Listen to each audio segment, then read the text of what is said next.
Amanhecia em Mispá. O frescor da noite levantava acampamento para dar lugar ao vento seco e quente do dia. Ouvia-se choros e lamentações por todo lado. Meus pais, amigos, parentes e toda a casa de Israel. Já havia 20 anos que a arca de Deus estava em Kiriat Jearim. Nós, povo escolhido de Deus, estávamos distantes dele e do símbolo da sua presença, que já nem era mais conosco. Nós sofríamos nas mãos dos nossos inimigos. Sofríamos a consequência de nossa idolatria. Não dormíamos à noite de tanto terror e medo do amanhã. Como ansiávamos pela presença do nosso Deus. Como desejávamos desfrutar do seu favor. Como queríamos poder voltar atrás e jamais tê-lo esquecido. Pecamos contra o Senhor e perdemos o único Deus verdadeiro, o único capaz de nos livrar dessa aflição. Foi quando Samuel, o homem com quem Deus falava, nos disse: se é de todo o coração que vocês estão voltando ao Senhor, então tirem do meio de vocês os deuses estranhos e os asterotes. Preparem o coração ao Senhor e sirvam somente a Ele. Ele livrará vocês das mãos dos filisteus. Nesse momento, eu jamais vou me esquecer a chama que se acendeu em nossos corações. Um temor, um zelo tomou conta de nossos corações, uma esperança de reencontrar o nosso Deus e ter a chance de sermos aceitos na sua presença novamente. Todos os filhos de Israel entramos nas nossas casas, nos locais de adoração. Retiramos os baalins, os asterotes. Enquanto as imagens foram jogadas ali no chão, ficaram caídas. Foi como se uma venda caísse dos meus olhos. Ficou claro como a luz do dia que aquilo lá eram apenas objetos, feitos por nossas próprias mãos, por mãos humanas. Nunca foram dignos de verdade de adoração, nem das nossas orações e nem das festas. Samuel então nos chamou. Ele nos chamou a congregar em Mispá, todo Israel. E ele orou ao Senhor em nosso favor. Nos reunimos ali, em profundo arrependimento. Esse arrependimento tomou conta de todo o nosso ser. Nós derramamos água e os nossos corações. Nós jejuamos e não conseguíamos nos conter. Com a alma em pedaços, nós confessamos encharcados de lágrimas, pecamos contra o Senhor. De repente, ouvimos ao longe som de cavalos e de trombetas. Ao saberem da nossa reunião, os filisteus vieram nos atacar. Apavorados, nós imploramos a Samuel que não parasse de clamar ao Senhor por nós, para que nos livrasse do massacre que batia a nossa porta. E Samuel, cheio de temor e santidade, ofereceu um sacrifício em holocausto ao Senhor, e a ele clamou por nós. Por um segundo eu me esqueci do risco que a gente estava correndo naquela hora. Eu nunca vi algo tão belo, tão santo. Será que é dessa forma, então, que Deus esperava que nós o adorássemos? De repente, os filisteus entraram em pânico. O Senhor trovejou de uma forma aterrorizante sobre eles e com um estrondo como nunca ouvi em minha vida. Então nos enchemos de coragem. Enquanto os filisteus estavam em desespero, nós os atacamos. Perseguimos até derrotá-los.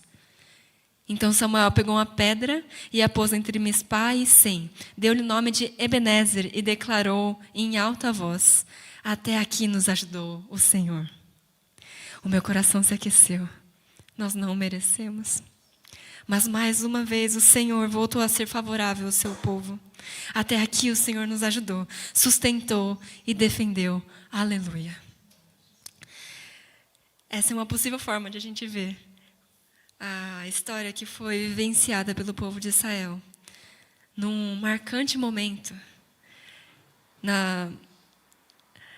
que foi lá no livro de Samuel, primeiro livro de Samuel, no capítulo 7.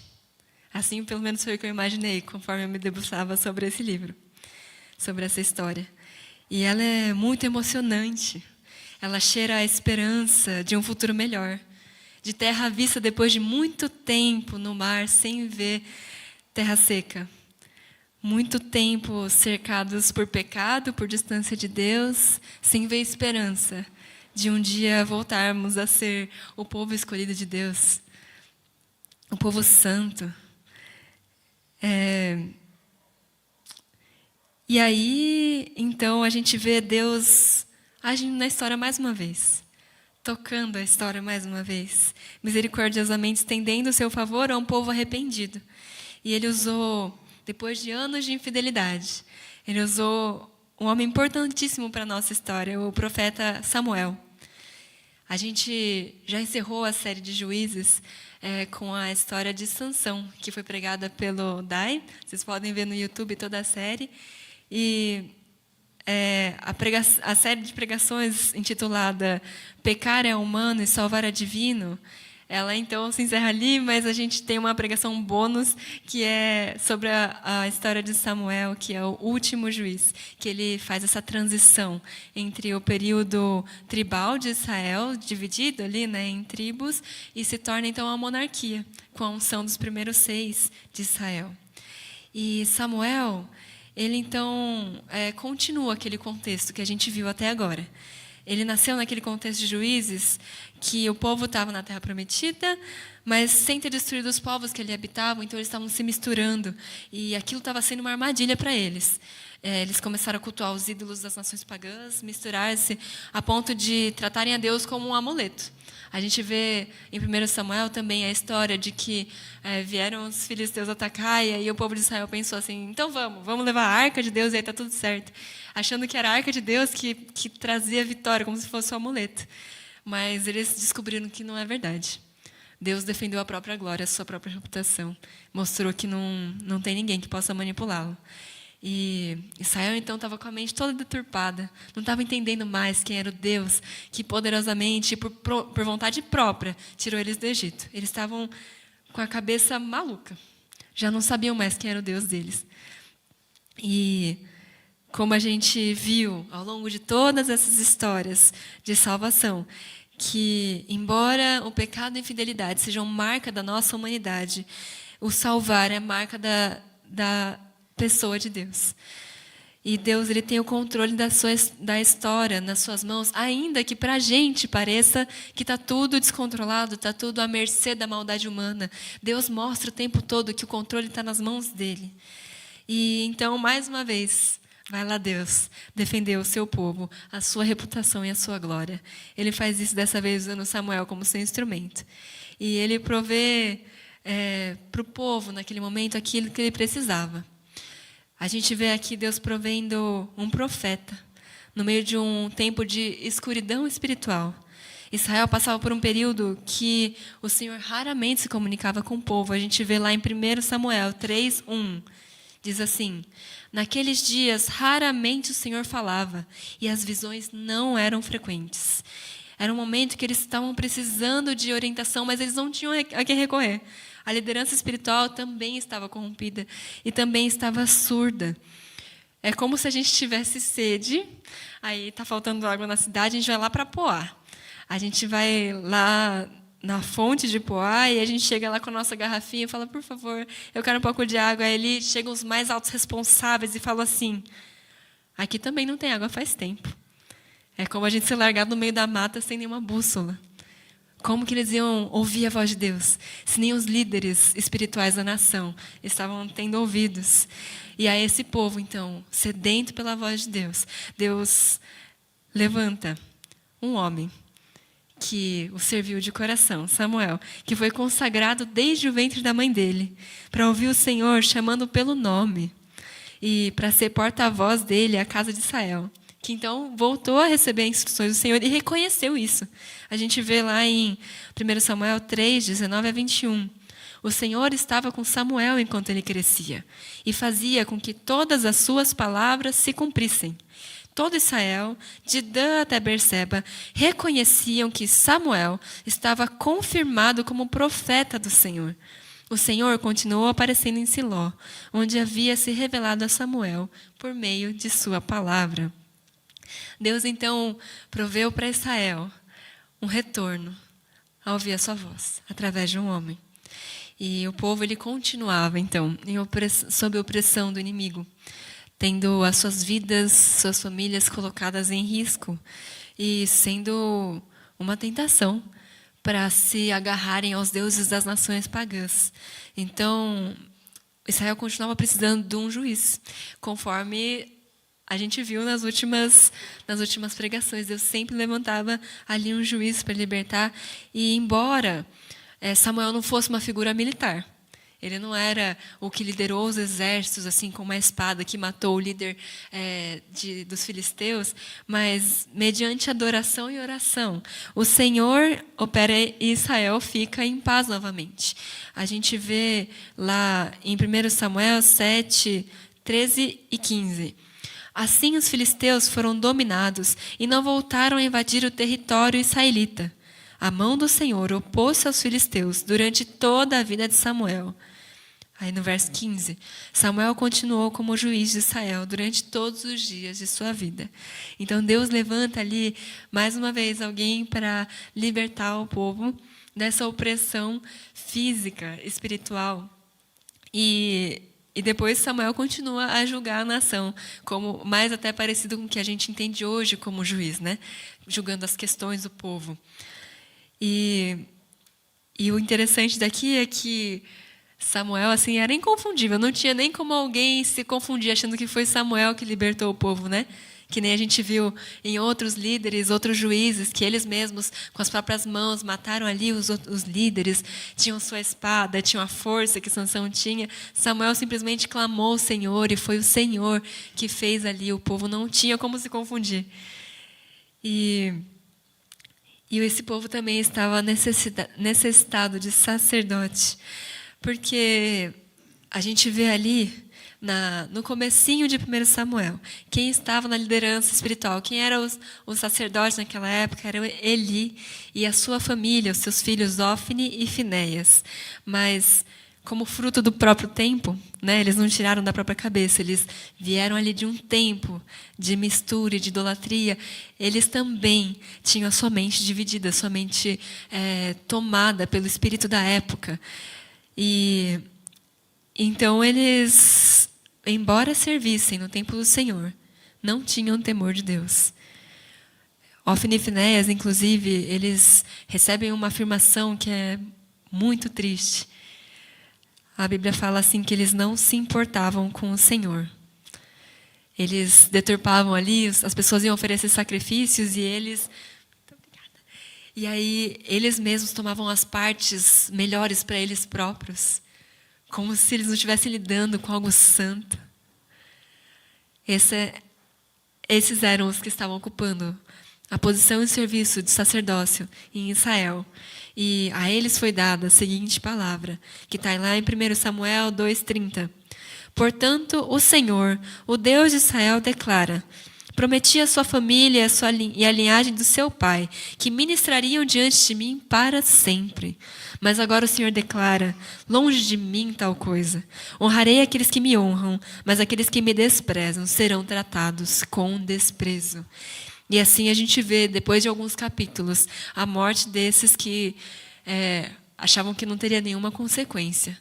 Lidar com tanto desprezo à obra santa do Senhor.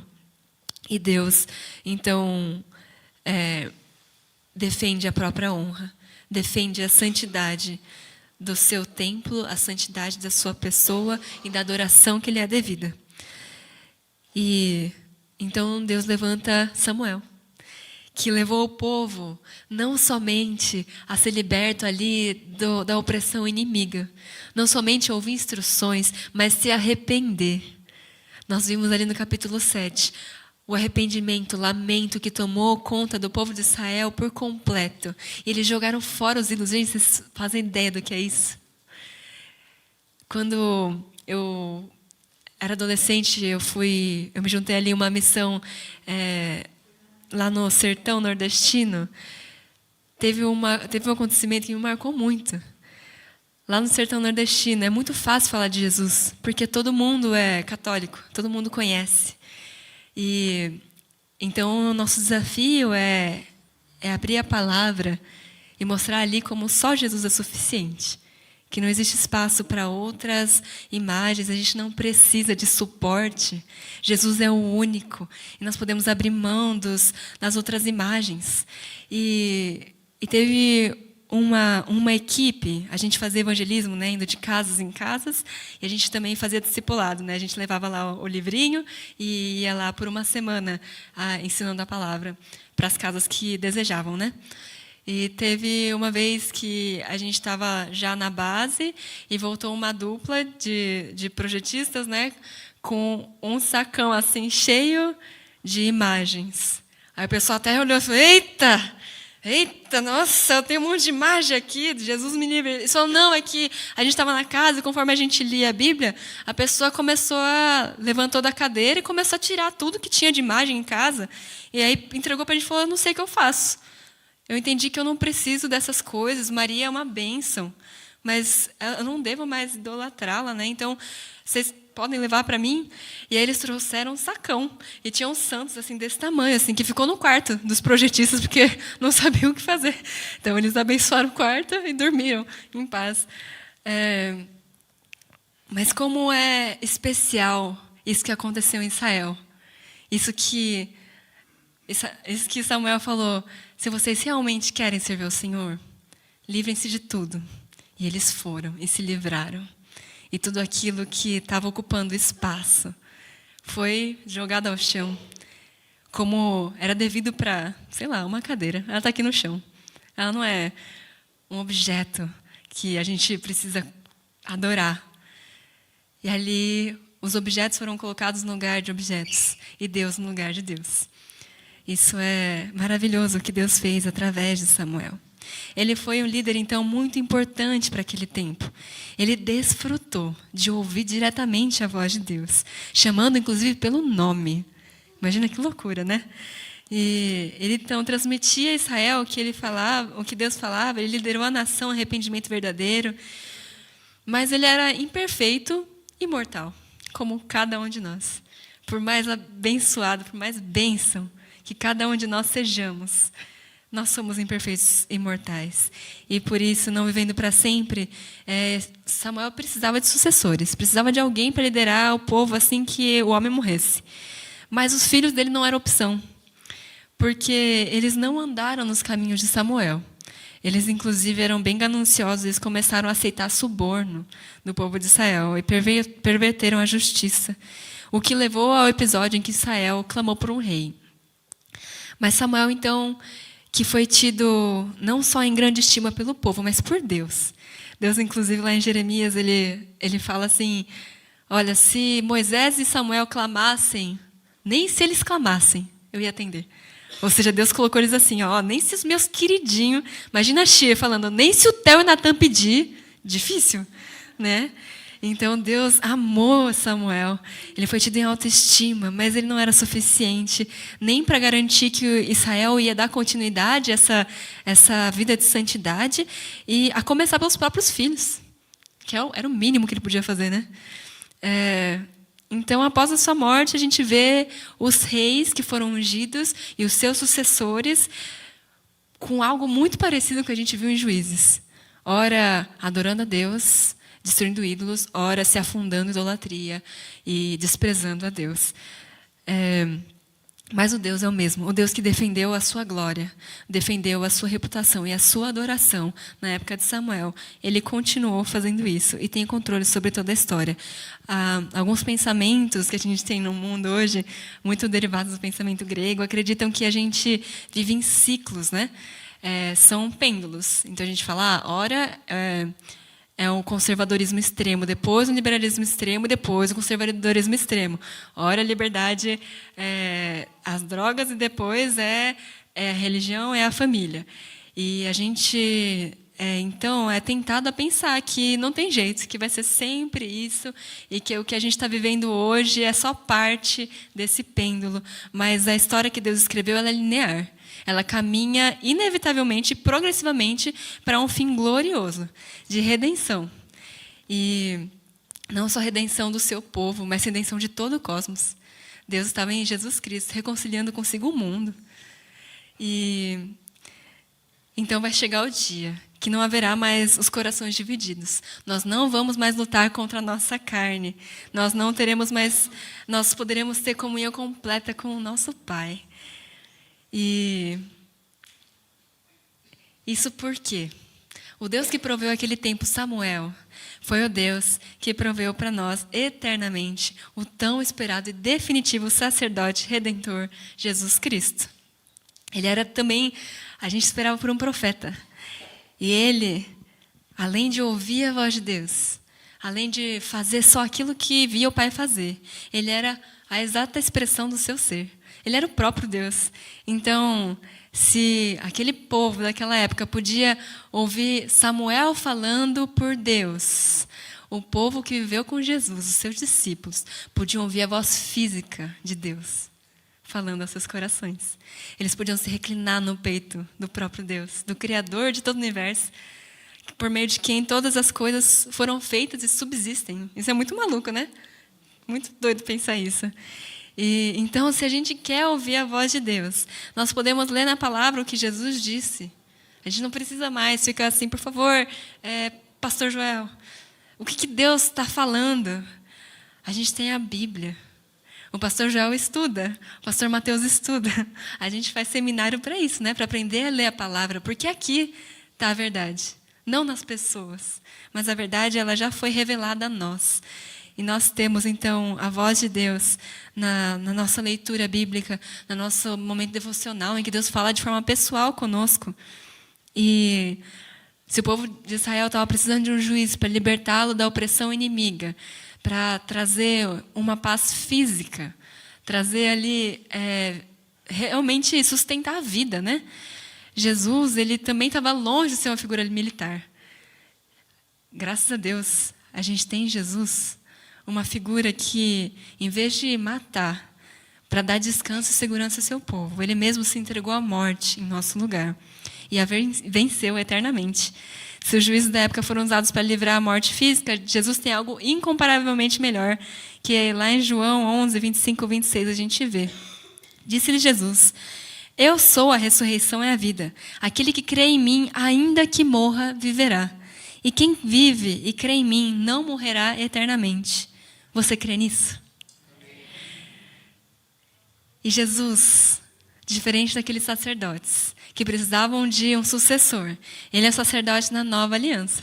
Ele não precisa oferecer sacrifícios o tempo todo pelos nossos pecados, porque ele se ofereceu a si mesmo de uma vez por todas.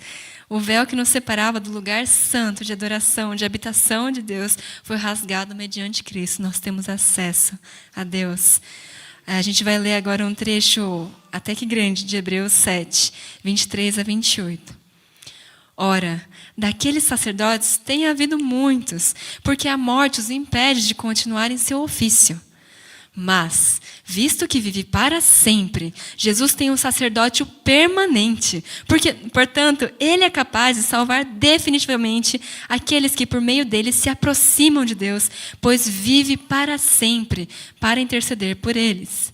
É de um sumo sacerdote como esse que precisávamos, santo, inculpável, puro, separado dos pecadores, exaltado acima dos céus. Ao contrário de todos os outros sumos sacerdotes, ele não tem necessidade de oferecer sacrifício dia após dia, primeiro por seus próprios pecados e depois pelos pecados do povo. Ele fez isso de uma vez por todas, quando a si próprio se ofereceu. Pois a lei constitui sumos sacerdotes a homens que têm fraquezas, mas o juramento que veio depois da lei constitui o Filho, perfeito para sempre. Nós não precisamos ficar naquele ciclo, irmãos. Aquele ciclo de desviar, sofrer, então precisar de alguém para nos libertar e depois nos esquecer novamente de Deus. E olha só o que diz esse texto. Não é gostoso quando a gente vem para a igreja e aí vem um irmão, uma irmã e fala assim: ei, irmão, como é que está aquela luta sua? Como é que está? Eu tenho orado por você. Eu tenho intercedido em seu favor. Aqui essa palavra nos diz que o próprio Jesus intercede a nosso favor diante do Pai. Imagina que doido isso. Não é maluco pensar isso? Que a gente vai chegar diante de Deus, diante do nosso Jesus, e vai falar assim: eu tenho intercedido por você, diante do Pai. E nós temos também quem nos ensine o tempo todo. Como lá em Isaías fala, quer você volte para a direita, quer volte para a esquerda, uma voz atrás lhe dirá, esse é o caminho que deve andar, siga-o. Lá em Hebreus 8, de 10 a 12, diz assim, essa é a aliança que farei com a comunidade de Israel depois daqueles dias, declara o Senhor. Porei as minhas leis em suas mentes, as escreverei em seus corações. Serei o Deus deles e eles serão o meu povo. Ninguém mais ensinará ao seu próximo, nem ao seu irmão, dizendo, conheça o Senhor. Porque todos eles me conhecerão, desde o menor até o maior. Porque eu lhes perdoarei a maldade e não me lembrarei mais de seus pecados. Por causa de Cristo e por meio dele, é daqui para frente, irmãos, é vida nova. É mais do que perdão. Nós, que já é muita coisa, né? Mais do que a gente merece. Nós fomos chamados a ser sacerdócio. Dá para imaginar, cada um de nós, sendo chamados para servir a casa de Deus, aos santos dos santos. Diz aqui em 1 Pedro 2, verso 5 e verso 9. Vocês também estão sendo utilizados como pedras vivas na edificação de uma casa espiritual, para serem sacerdócio santo, oferecendo sacrifícios espirituais aceitáveis a Deus, por meio de Jesus Cristo. Vocês, porém, são geração eleita, sacerdócio real, nação santa, povo exclusivo de Deus, para anunciar as grandezas daquele que os chamou das trevas para a sua maravilhosa luz. Nós podemos oferecer sacrifícios espirituais agradáveis a Deus. Isso não é doido? Aquele povo que precisava de um mediador, precisava de Samuel ali, com santidade, com temor, oferecendo um sacrifício agradável a Deus, para que o Senhor pudesse ser favorável àquele povo. Nós temos esse privilégio hoje. Essa posição que antes pertencia somente à descendência de Arão. E eu muitas vezes perco a noção da honra que é isso. Eu muitas vezes perco a noção de que a gente tem isso. Nós somos feitos sacerdócio. E nós podemos, então, louvar a Deus, orar. Nós podemos fazer o bem. Nós podemos ter a mente voltada para Deus. E olha a aliança que o Senhor estabeleceu lá com Levi. A aliança, antes de ele estabelecer a aliança com a nação santa, o povo eleito, depois da morte de Jesus, depois da sua ressurreição. Olha o que ele fala em Malaquias 2, 5 a 7. A minha aliança com ele, com Levi, foi uma aliança de vida e de paz, que de fato lhe dei para que me temesse. E ele me temeu e tremeu diante do meu nome. A verdadeira lei estava em sua boca, e nenhuma falsidade achou-se em seus lábios. Ele andou comigo em paz e retidão, e desviou muitos do pecado. Porque os lábios dos sacerdotes devem guardar o conhecimento, e da sua boca todos esperam a instrução na lei, porque é o mensageiro do Senhor dos exércitos. Imagina Deus falando isso a respeito de cada um de nós. A minha aliança com o Diego foi uma aliança de vida e de paz, que de fato lhe dei para que me temesse. Maria, ela realmente me temeu e tremeu diante do meu nome. Seu Eduardo, a verdadeira lei estava em sua boca e nenhuma falsidade se achou em seus lábios. Elza andou comigo em paz e retidão e desviou muitos do pecado. Porque os lábios do sacerdote, Ney, devem guardar o conhecimento, e da sua boca todos esperam instrução na lei, porque ele é o mensageiro do Senhor dos exércitos. Vamos prosseguir então, irmãos, nessas verdades bem claras na nossa mente. Nós não precisamos viver aquele ciclo de decadência, de pecado, de distância. Aquilo já foi vencido. A morte já foi vencida. Jesus conquistou para nós uma vida nova. E hoje nós podemos, hoje mesmo, nós podemos nos arrepender. Nós podemos nos arrepender porque não há um sequer nesse templo que não tenha pecado contra o Senhor, que não vive em luta contra o pecado. Vamos nos arrepender diante de Deus, contando que o nosso Deus disse que Ele nos perdoaria a maldade e não mais nos lembraria dos nossos pecados. Vamos receber hoje esse perdão e assumir o nosso lugar como nação santa, como sacerdócio a serviço do Rei do Universo. Não para alcançar o nosso próprio maior potencial. Não para sermos tidos em grande estima pelas pessoas ao nosso redor. Mas porque em nossa pequenez nós podemos servir aquele que é digno de todo louvor, de toda glória, de toda honra. Vamos ter um tempo de oração, nos consagrando como sacerdócio. Que o Senhor nos dê essas mãos limpas, esse coração puro. Vamos orar.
Pai de amor, eis-nos aqui, Pai, mais uma vez na Tua presença, reconhecendo, Deus, a necessidade que temos de Ti. Senhor, nós sabemos que sem Ti nada podemos fazer.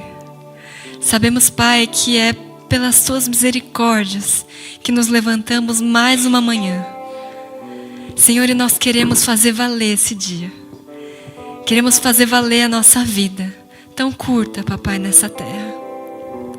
Pedimos a Deus para que o Senhor nos dê um coração que realmente discerne a realidade espiritual que está sobre nós. Que não estamos só vivos em carne, papai, mas estamos vivos, Deus, em espírito para a eternidade. Uma vez que somos escondidos, Deus, no Seu Filho Jesus. Pai Santo, que nós não vivamos essa vida miseráveis, papai. De ciclos em ciclos, de estações em estações, nos desviando do Senhor, papai. Então necessitando, Deus, de alguém para nos chamar, Pai. Quando nós temos, Deus, acesso ao Senhor, quando nós temos perdão, quando nós temos, Deus, o sacrifício feito definitivamente por nós na cruz, quando temos o Teu Filho Jesus intercedendo por nós, o Teu Espírito Santo a nos guiar, papai, a nos aconselhar. Pai Santo, que na nossa vida que vivemos aqui hoje, papai, nesses poucos anos, nessas poucas décadas que temos aqui, Senhor, que nós possamos desfrutar da realidade que foi conquistada por nós na cruz. Que nós possamos desfrutar de ouvir a Sua voz de forma pessoal na Tua palavra, de forma pessoal, Deus, no nosso momento de oração. Que nós possamos, Deus, desfrutar, papai, de conhecer-Te plenamente, Deus, com a revelação do Seu Filho Jesus que já andou nessa terra por nós. Pai Santo, nós clamamos a Ti, Deus, que essa igreja, Senhor, que a igreja universal, Deus, que o Senhor está estabelecendo no mundo todo, nós possamos, Deus, ser reconhecidos como nação santa, como povo escolhido do Senhor, como sacerdócio real, Deus, em cujas bocas o Senhor mesmo pode declarar que não existe falsidade. Papai, que nossas bocas sejam usadas para instrução daqueles que não Te conhecem, papai, para declarar as maravilhas daquele que nos chamou das trevas para a Sua gloriosa luz. Que nós possamos, Deus, ser usados por Ti, Deus, para desviar muitos do pecado, Senhor. Usa, Deus, a Holiness de Suzano. Levanta-nos, papai, como sacerdócio real. Purifica-nos, Senhor. Nós clamamos a Ti e damos glórias ao Seu nome, pois reconhecemos que só o Senhor é capaz de fazer isso, Deus, e Te agradecemos, porque o Senhor há de fazer em nosso meio, Deus. Em nome de Jesus. Amém.